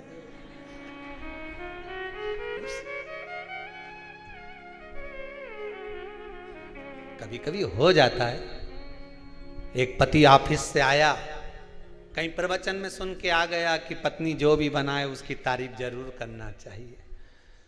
पति ने आज तक पत्नी के बनाए हुए भोजन की तारीफ नहीं करी थी, आज ऑफिस से आकर प्रवचन में सुनी आया था, कहीं कथा में सुन लिया होगा, कहीं महाराज की कथा सीवर वाला की, और सुन के तारीफ करने बैठ गया। क्या जोरदार पराठा बना, ये सब पराठा जिंदगी में कभी नहीं खाया, क्या जोरदार बनाया है। पत्नी अंदर गई ने बेलन ला के जो पटी के धोया, जो धोया। पति बोले, क्या हो गया? पत्नी बोली, 40 साल मेरे हाथ का खाया तब तारीफ नहीं करी, आज पड़ोसन के हाथ से आया तो तारीफ कर रहा, जो धोया। पति सोचा, आज के बाद आंदे सीवर वाला महाराज की कथा कभी नहीं देखूंगा। तारीफ करने की बोली तो मैंने कर दी, तारीफ करने का बोला था हमने, करे सकता तारीफ। पार्वती जी ने जो लड्डू दिया शंकर भगवान पाए, जो भोलेनाथ जी ने लड्डू खाया समझ गए ये उसी ने बनाया। और जो ने लड्डू खाता खाता ने ऊपर देखा नहीं, पार्वती जी ने दोनों नेना मटका दिया।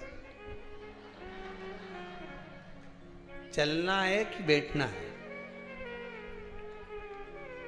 कहीं पति अगर जब ज्यादा रिसेप्शन में या पार्टी में ज्यादा फाका फाकी करे नहीं, और पत्नी काजल माजल लगा के जूड़ा मूड़ा लगा के पिन लगा के इशारा में ही बोल दे चलना है। उत्ता में तो ये आगे जगदम्बा भेरू पीछे, आगे आगे तू चल पीछे में चल। पार्वती जी ने जो इशारा करा, शंकर भगवान उठ के जल लाओ, जल जल्दी लाओ।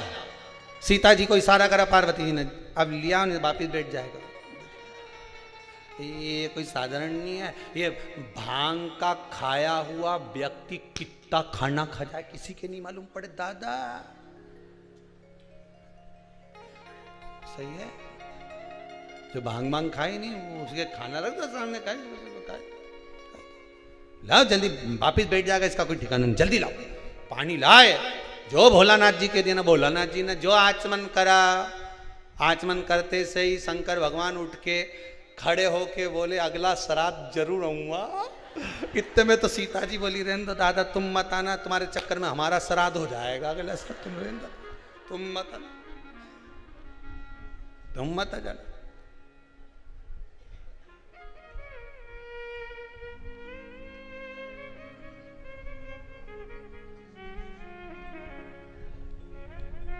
महाराज अब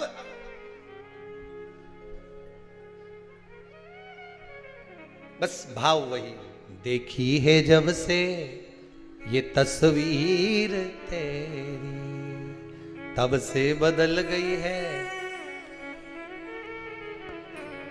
जब से सुननी है शिव महापुराण की कथा, विश्वास जाग गया, तकदीर बदल, तब से बदल गई है। घड़ी अगर ठीक होगी तो कंपनी में ही होगी, घड़ी की दुकान पे ही होगी। घड़ी की दुकान पर जाओगे तो घड़ी वाला भी कह देगा ये घड़ी मुझे दे जाओ, 7 दिन में मैं इसको ठीक कर कर दे दूंगा, नहीं 7वें दिन के बाद में तुम आकर इसको लेके चले जाना।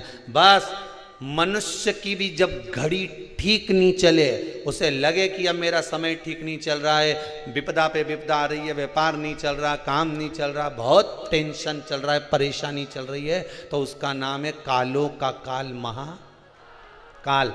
कालों का काल मतलब घड़ी मतलब काल, काल अधिपति महाकाल को कहते हैं। निवेदन है घड़ी ठीक ना चले तो कपड़े वाले की दुकान पर मत ले जाना, दुनिया भर में डोलते मत फिरना कि वो मुंडी घुमाए नहीं तो उसके पास चले गए ना, वो चावल लेकर वहां पहुंच गए, न नारियल लेकर वहां पहुंच गए, न अगरबत्ती लेकर वहां पहुंच गए। किसी के दरवाजे नहीं जाना। घड़ी बेकार हो जाए तो बस उसी के पास जाना जिसने घड़ी बनाई है। काल किसने बनाया? महाकाल ने। समय किसने बनाया? महाकाल ने। दिन किसने बनाया? उसी ने।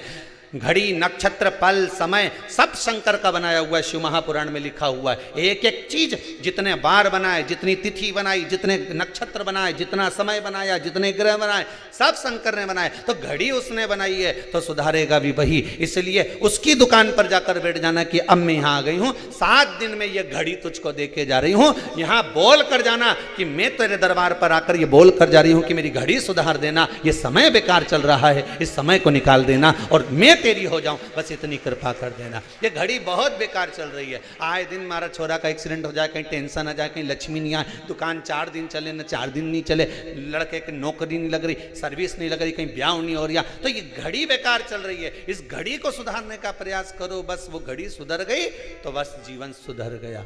और घड़ी एक ही सुधार सकता है, वो घड़ी की दुकान वाला ही सुधार सकता है। नहीं सुधरेगी तो वो क्या करेगा? कंपनी में भेज देगा। दुकान वाले से नहीं सुधरेगी तो कंपनी में भेज देगा। तुम कथा से नहीं सुधरी घड़ी तो फिर क्या करेगा? एक काम करो, तुम तो भैया काशी चले जाओ, उज्जैनी चले जाओ, वहां कंपनी है, वहां कंपनी है, इसी का माल वहीं से निकलता है। तुम वहाँ जाओ और वहाँ जाकर भगवान का गुणगान गाओ और वहाँ बैठकर बस भगवान का गुणगान जब तुम गाते रहोगे तो यह पक्का है कि तुम्हारी घड़ी सुधर सकती है। उसमें कुछ देरी ना लगेगी। मनुष्य का जब शरीर मिलता है, मानव की जब देह मिलती है, जब ऊपर से इस मानव का शरीर प्राप्त होता है तो व्याधियां, दुख इसके साथ में लिखकर भेज दिया जाता। हम ये नहीं कहेंगे कि दुख नहीं आएगा, दुख तो आएगा, पर भगवान का गुणगान गाओगे तो धीरे धीरे कटता चले जाएगा। दुख तो आना है, सुख है तो दुख भी रहेगा। व्याधियां तो जब हम पैदा हुए उस समय से भगवान ने लिख कर भेज दी कि शरीर में ये व्याधियां रहेंगी। कभी घुटना दुखेगा, कभी सिर दुखेगा, कभी हाथ पैर दुखेगा, कभी मुंडा दुखेगा, कभी आंख से दुखेगा, कुछ ना कुछ तो तकलीफ रहेगी। पर इन व्याधियों से निकलने का प्रयास करना, अर्थात भगवान की भक्ति में इतना मन लगा दो, भगवान के भाव में इतने डूब जाओ कि तुम्हारी चिंता उसकी हो जाए।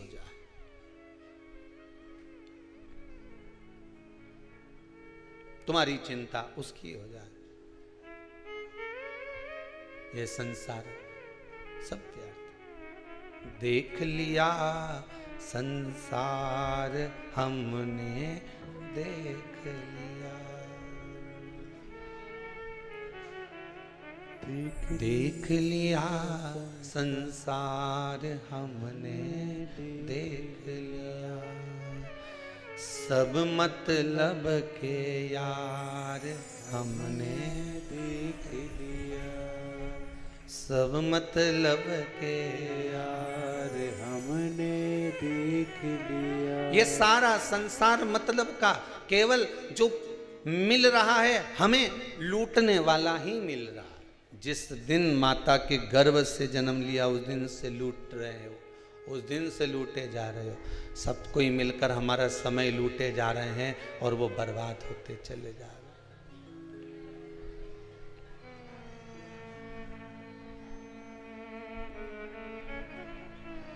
सब लूटे चले गए।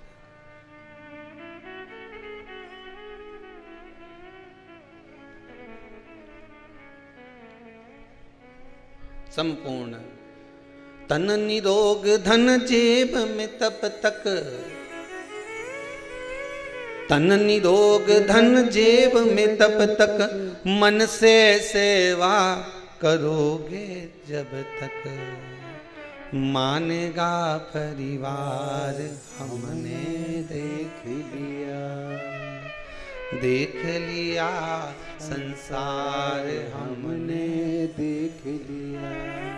सब मतलब के यार हमने देख लिया। ये शरीर अच्छा रहेगा तो बच्चे भी कहेंगे मम्मी जरा जाके चाय बना दो तो, शरीर अच्छा है जाओ जरा रोटी बना दो तो, जाओ जरा ये कर आओ तो। और बीमार पड़ गए ज्यादा दिन तक, 2-4 दिन तुम्हारी बीमारी के तो कोई भी झेल लेगा ना, 8 दिन तक तो कोई भी झेल लेगा ना, 15-20 दिन तक जब पलंग पे पड़ जाओगे कौन झेलेगा। अब तो सब एक ही कामना करेंगे, बाबा अब इनसे बढ़ नहीं रहा, मुंडा से आवाज नहीं निकल रही, आंखों से दिखाई नहीं दे रहा, अब पानी घुटका नहीं रहा, अब तो भगवान से के भगवान कहीं कर दो। महाराज जी के फोन लगा के पूछा गीता जी का कौन सा अध्याय सुना दूं कि डोकरी निपट जाए।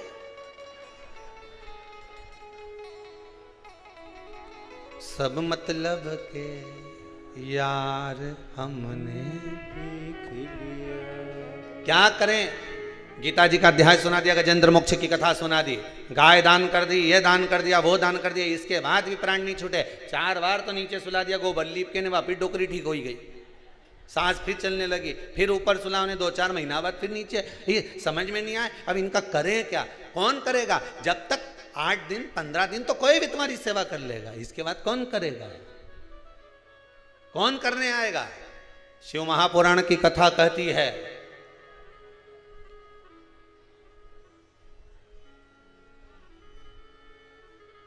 जब कोई नहीं आएगा, जब कोई नहीं आता भोलानाथ आता है, मेरे दुख के दिनों में वो बड़ा काम आता है। बस कोई आए ना आए, अगर ज्यादा दिन तक पटक भी दिया तो बाबा कहेगा इसने मुझे सावन का महीना में खूब लोटा भर भर के पानी चढ़ाया, इन्हें खूब दही मला मेरे ऊपर ने, शहद मला ने, घी मला, खूब बेलपत्री तोड़ तोड़ के लाई ने, दूसरा का घर का फूल तोड़ तोड़ के मारे चढ़ाया। देख लेती थी उसका दरवाजा बंद है तो फूल तोड़ के लिए आती थी, खूब लाई खूब चढ़ाया। चिंता मत कर, शंकर जी कहते हैं अब तेरे परिवार वाले अगर तेरी सेवा नहीं करेंगे तो ये हमारी घरवाली कहीं करेगी, पार्वती जी क्या करेगी। भगवान शंकर ने पार्वती जी को पास में रखा है क्यों, पार्वती को फ्री रखा है शंकर जी ने। सबसे फ्री माता माता पार्वती। रोटी बनाने का टेंशन नहीं, क्योंकि शंकर जी उतना खाए ही नहीं। आकड़िया की रोटी बनाई, काकड़िया की साग, पर से माता पार्वती जी पावे भोलानाथ। बस उन्हें तो 2 टिक्कड़ सेकी, चूल्हा में डाली, भून के बाहर आई ने, दोच के पीस के उसका चूरमा बनाया, उनमें गुड़ मिलाया। कपड़ा धोने का टेंशन नहीं, कपड़े ही नहीं है तो धोवा क्या। कितनी फ्री रखा भगवान ने पार्वती जी के। न रोटी का टेंशन, न कपड़ा का टेंशन।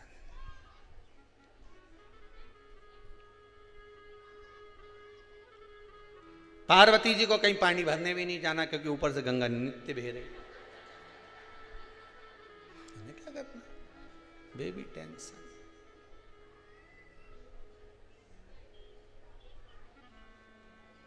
कहीं मिलने जाने की जरूरत है ही नहीं।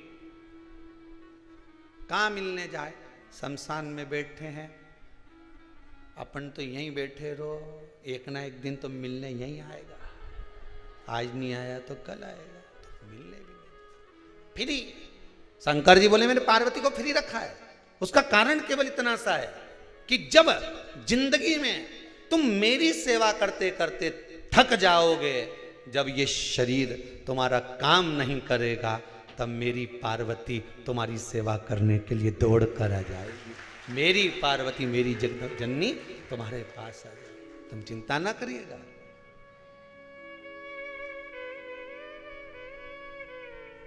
पहले तो भगवान से इतनी प्रार्थना करते रहना, भगवान एक कृपा कर रखना, अंतिम समय तक महाराज या पाँव चलाते रहिए ना, ये शरीर चलाते रहना, बस इतनी कृपा करके रखना कि इस शरीर से मैं दौड़ दौड़ कर कुबेरेश्वर धाम पहुंच जाऊं, ने कथा सुनियाऊं, ने भजन कर लूं, ने कीर्तन कर लूं, ने नाम जाप कर लूं। इस शरीर को ऐसा बना कर रखना। ये शरीर पटक मत देना तू पलंग के ऊपर, कहीं ले जाकर खटिया पे पलंग पर पटक देगा, कौन करेगा। इसलिए भोलेनाथ जी से कहना, प्रथम सुख निरोगी काया, सबसे पहला सुख है निरोगी काया। मेरे को निरोग बनाकर रखना, शरीर अच्छा रखना, तो मैं भजन कर सकूंगी, स्मरण कर सकूंगी।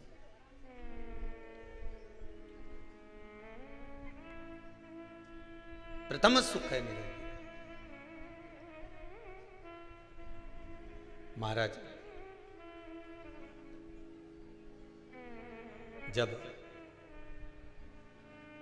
हिरण्याक्ष चला गया, अंधकासुर मर गया, तब हिरण्यकशिपु तप करने गया और वर मांगा, ना नीचे मरू, ना ऊपर मरू, ना अंदर मरू, ना बाहर मरू, ना अस्त्र से मरू, ना शस्त्र से मरू, ना दिन में मरू, ना रात में मरू, ना नर से मरू, ना पशु से मरू, और ना ही 12 महीना में मरू। भगवान विष्णु ने, ब्रह्मदेव ने भी कह दिया, तथास्तु, मत मर, कई बात नहीं। अच्छा, मरने वाला ज्यादा सुखी कि नी मरने वाला ज्यादा सुखी, बोलो जरा, है? मरने वाला ज्यादा सुखी ना, कि एक अवस्था आई चले गए। अब जो नी मरने वाला है, वो के पूछे बापड़ा उनकी खाल ऐसी झुल्ली झुल्ली हो जाए, लटकन लगे, आंख से दिखे नहीं, हागड़ा हो, जितना शरीर का मांस सब सूखी गया, पलंग पे ऐसी बैठी रहे जैसे उल्लू बैठे सुतरा, शरीर का 100 साल हो गए, हमारी अम्मा अभी तक है, खा रही है, बिल्कुल रोटी भी खाए ना, हमारा प्राण भी खाए।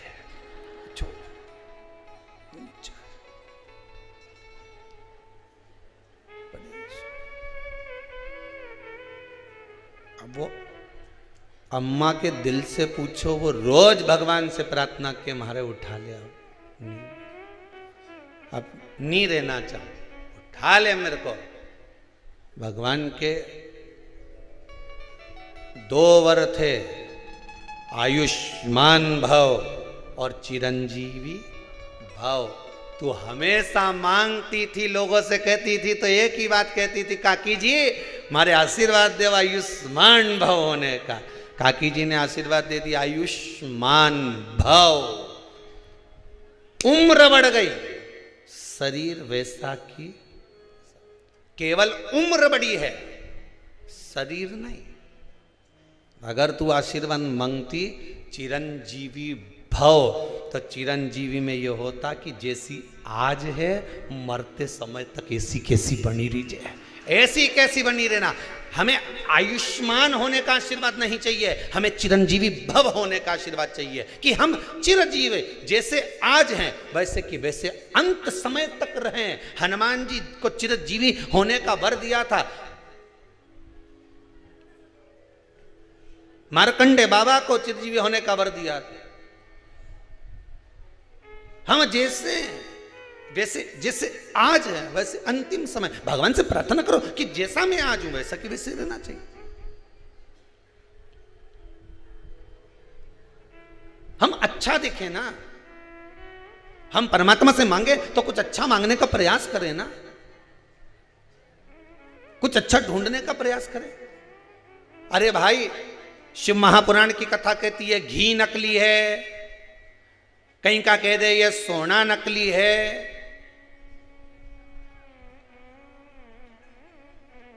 कहीं का कह दे ये चांदी नकली है। घी नकली होना होन दो, सोना नकली है होन दो, चांदी नकली है होन दो, पर दृष्टि नकली नहीं होना चाहिए, दृष्टि असली होना चाहिए, जिससे तुरंत परख में आ जाए कि नकली है कि असली। सबसे टेंशन की बात तो यह है कि लोगों ने अपनी दृष्टि को नकली कर लिया। दृष्टि नकली हो गई, असली नकली नजर आता है और नकली जम के बोलो असली नजर आता है। जो असली का सोना है ना वो तो लगे कहीं तक चमके सोना, असली का सोना तो क्या नकली है, और नकली का कहीं का लाके पटक जाए, लो साहब ये सोना ले लो, मेरे पास तो तेरा फालतू का आ गया था, मैं तो कम में बेच रही हूं, और नकली टिका के चले गया, तो क्योंकि असली ये असली। यशोदा जी के साथ भी यही हुआ। पूतना आई, क्या जोरदार रूप धर के आई, तो क्या कि ये असली गोपी है, और शंकर जी आए तो क्या कि ये नकली है। यशोदा जी के साथ भी हुआ। पूतना आई और आते से ही बोली यशोदा रानी मैं ब्रज की गोपी हूं, मुझे ब्रज की गोपी हूं, मैं पूतना, मैं ब्रज की गोपी, थोड़ा सा कुछ लेने के लिए आई हूं, बधाई दे दो। और यशोदा जी ने तुरंत अपने लाला को गोदी में दे दिया पूतना की, ले बहन इसको संभाल, मैं तेरे लिए बधाई लेकर आती हूं। पूतना की गोद में ठाकुर जी को दे दिया। ठाकुर जी ने कानों से सुन लिया, मेरी मैया ने इसको बहन बोला है, और मेरी मैया की बहन है तो मेरी मासी है। भगवान को क्या मालूम था कि गले की फांसी है, वो तो समझे मासी है, उनको क्या मालूम था, बहन कह दिया। पूतना आई, बालक गोदी में दे दिया, और भगवान शंकर आए तो नीदू, ये कहीं का बाबा लग रहा है, जरूर मुझे तो लगे कि ये कहीं का असुर है, ये तोक के ले जाएगा भगवान के। अब जो आई थी वो राक्षसी थी, ये आया है तो देव अधिदेव मां देव।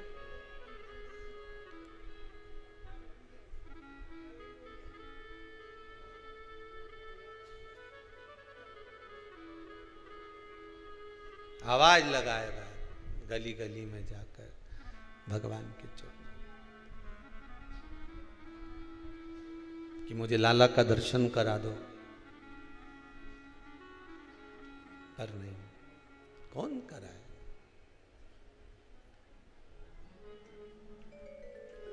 एक बार तो मुझे ठाकुर का दर्शन करा दो, पर यशोदा जी कहती हैं ये नकली है। दृष्टि असली होना चाहिए, घी भी समझ में आ जाएगा कि नकली है कि असली है, सोना भी समझ में आ जाएगा कि असली है कि नकली है, चांदी भी समझ में आ जाएगी कि असली है कि नकली है, रुपया भी समझ में आ जाएगा कि असली है कि नकली है। दृष्टि असली होगी, सब कुछ समझ में आ जाएगा, भले वो कितना भी नकली हो।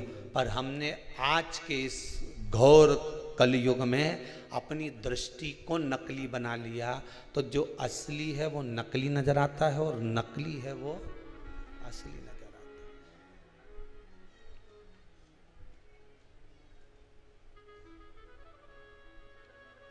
कितना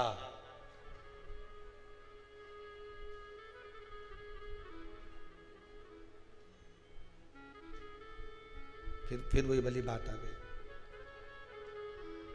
बड़ के पेड़ के नीचे एक भेरू जी का ओटला, इतना बड़ा बड़ा भाटा पत्थर, सब पे सिंदूर पुता, सब बड़ का पेड़ के नीचे, पीपल का पेड़ के नीचे रखा। पढ़ा लिखा लड़का जा रहा था अपना गांव पिताजी के साथ मोटरसाइकिल पे। उन्हें पिताजी से पूछ लिया ये क्या रखा है? वो तो आया था पढ़ के, ये भेरू जी का ओटला है। अच्छा, तो